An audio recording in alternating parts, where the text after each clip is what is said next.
I hate drinking with Japanese people.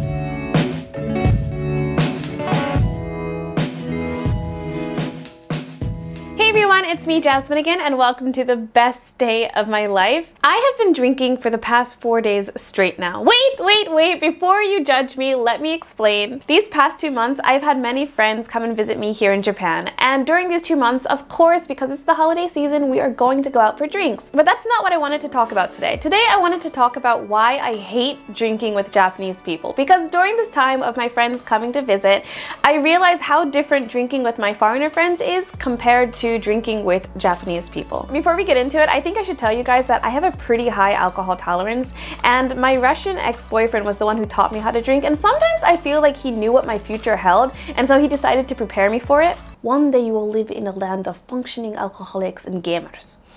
I will prepare you for that day. No, he didn't really speak like that, and yes, I became an online gamer because of him. I specifically remember when he was teaching me how to drink, and yes, he taught me how to drink like it was some special art form.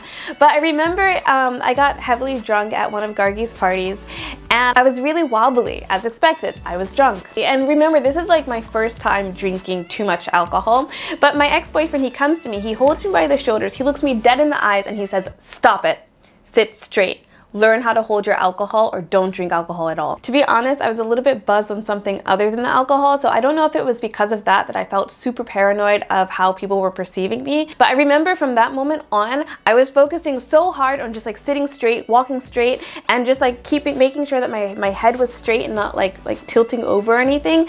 But I think that was the start of me being able to hold my alcohol, like from the very first time of me drinking, guys. I think that's why even now when I'm really drunk, I still can keep my composure. I still remember everything that's happening. I still I can think things through. To me, it seems logically, and when I wake up and I'm not drunk anymore, it was like I realized that I made a good decision while I was really drunk. Yeah, but like when I'm really drunk, I don't do anything stupid. The only thing that really changes is that I curse a lot. I personally hate the feeling of being drunk. I love to drink socially. I like the social aspect of it. But I don't need alcohol to have a good time, and I don't like when I'm hanging out with my friends and all they want to do is drink. That's frustrating to me. I feel like my drunkenness only really shows when I get some privacy. So when I'm around my friends, I can like walk straight, I can keep my composure, I can talk and everything. But when I get some privacy, if I go to the bathroom or something like that, I completely crumble, I may puke. But if my friends come back, guess who can pull it all together? This girl. Usually. Now that I live in Japan, I've been living in Japan for about 4 years now, I have completely, I don't want to use my drinking skills anymore. Like, I'm tired, I'm done.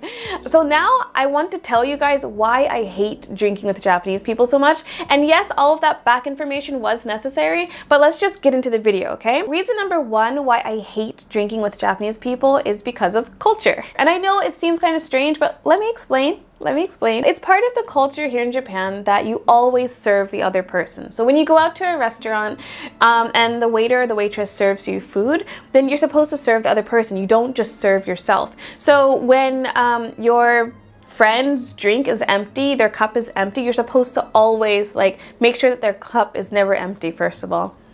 But you're always serving the other person. That seems amazing, right? Like, what could possibly be bad about that? Well, if you're out drinking with a Japanese person, they will make sure that your glass is always full. Pacing yourself is an extremely difficult thing to do when you're out drinking with a Japanese person. Because when I go out with my Japanese friend, I finish my drink, I'm sure I finished my drink, I look back at my glass is full.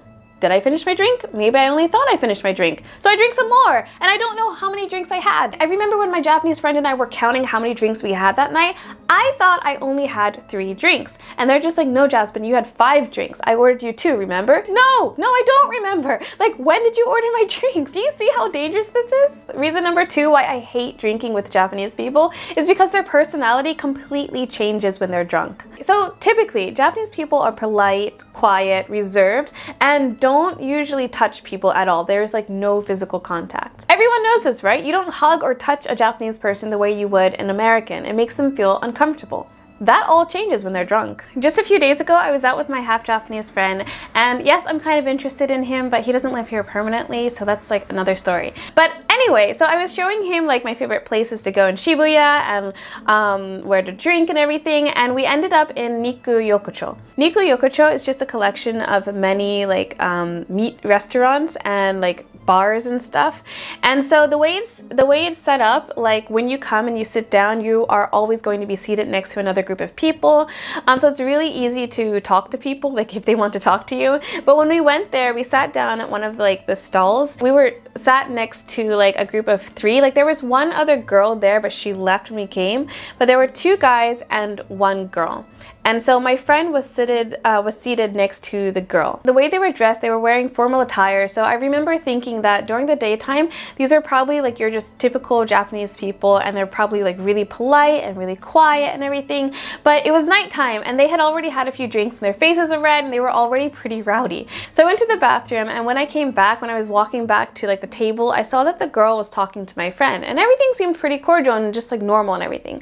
So I sat down, I introduced myself, they introduced themselves, like the 3 groups of like the 3 people, and like it just started going kind of weird after that. I noticed that the girl, every time she would talk, like she kept complimenting me and saying that I was pretty and that I was charming, and then the other 2 guys, they came in too and they kept saying like how cute I was, how pretty I was. But every single time the girl would talk, she would always touch my friend. Like she would talk about me, but she would touch my friend. She would like punch him. She would like just like touch him and everything, touch his hands and everything. And that's like really not typical for Japanese people, at least when they're sober. I remember I mentioned it in another video how like the most times that Japanese guys approach me is when I'm with a Japanese guy. So when I'm around a Japanese guy, like if the guy just like turns around or goes to the bathroom or something, that's usually when another Japanese guy comes up to me, he like tries to pick me up or something like that. I think that's so shady, but I pictured like this was like the girl's version. So like although I'm here, I'm like right here, she's still like flirting with my friend. Anyway, when we were ready to leave, like my friend, I don't know if he felt uncomfortable because like he was the one that mentioned like, are you ready to go?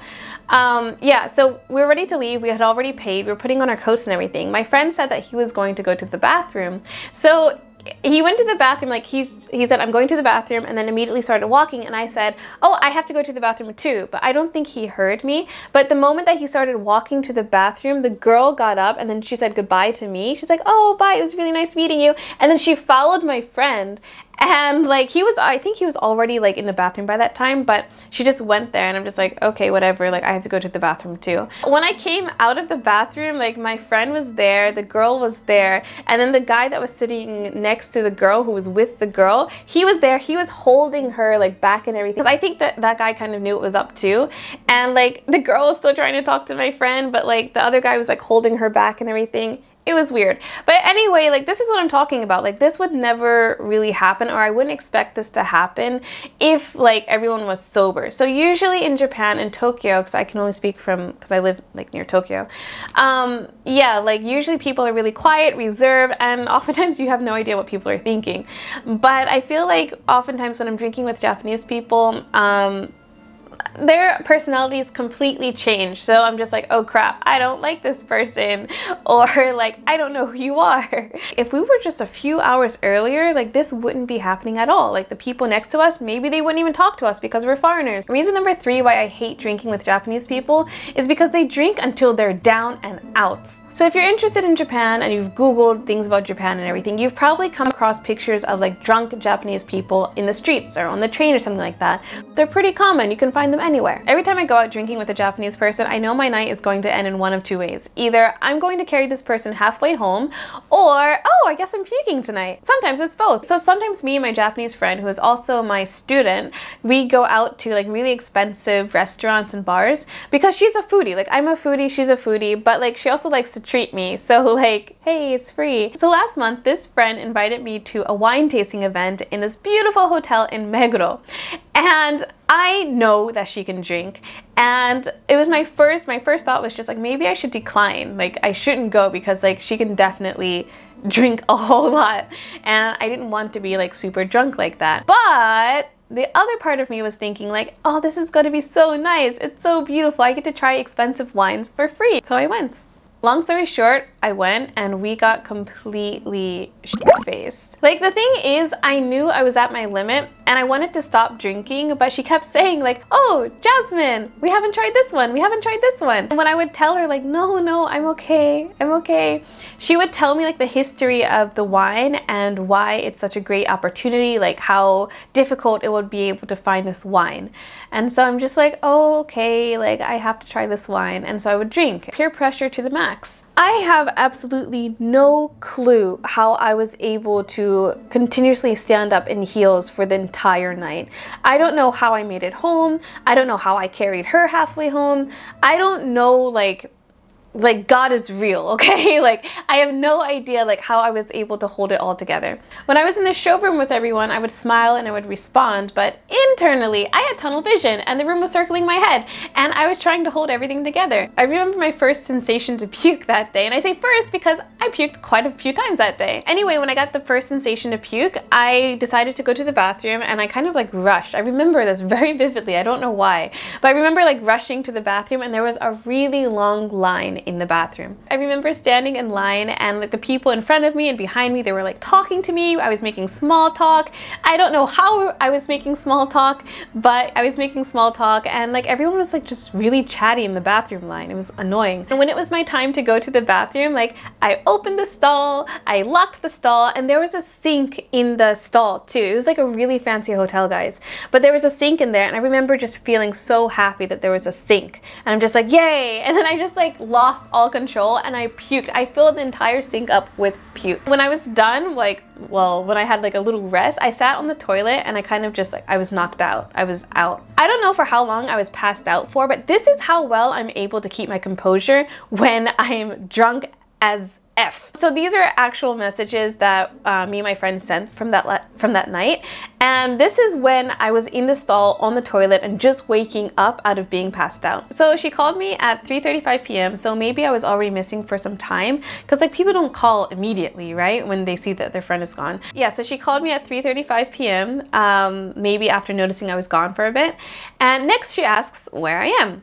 I respond with, I fell asleep on the bathroom. LOL, where are you? How the hell am I able to be so polite when I just puked out my stomach? There should be more grammatical errors, right? There should be more spelling errors, but no, I'm fine. I fell asleep on the bathroom. LOL, where are you? By the way, after I messaged my friend and I looked at the sink again, I noticed that my puke didn't go down the drain and I'm just like, what the hell? So I tried turning on the water and the water wouldn't turn on, which is probably a good thing, because if the water did turn on, I'm telling you guys, like I filled the sink completely in puke. Yeah, but the water wouldn't turn on. And then I noticed like right above the sink, there was a sign in Japanese and English saying, please do not pour anything down the sink. So this hotel, like the bathroom is like completely brand new, but apparently like the sinks weren't installed or they weren't ready yet. So like, oops. Anyway, thank you so much for watching this video. If you like this video, please do not forget to like, comment, and subscribe. I don't really trust that bell notification, but you can still click it. But if you would like to know what is happening in the Enlightize world in regards to like podcasts, modeling, and travel, please sign up to my free email newsletter. There is a link in the description box below. Also, I want to congratulate Cameron and Lorena for being the 10th and 15th subscriber to my newsletter. They will receive a Japanese good luck omamori for 2019. This will probably be my last video of this year, so I wanted to tell you guys Happy New Year. I'm so excited for 2019. I have some big ideas coming. I hope that you can kind of already gauge that. I know like video wise I kind of slowed down just a little bit, but I hope that's gonna change soon. But I want to thank you so much for your support. I hope you have a wonderful New Year celebration, and I will see you guys next year. See you next time. Bye.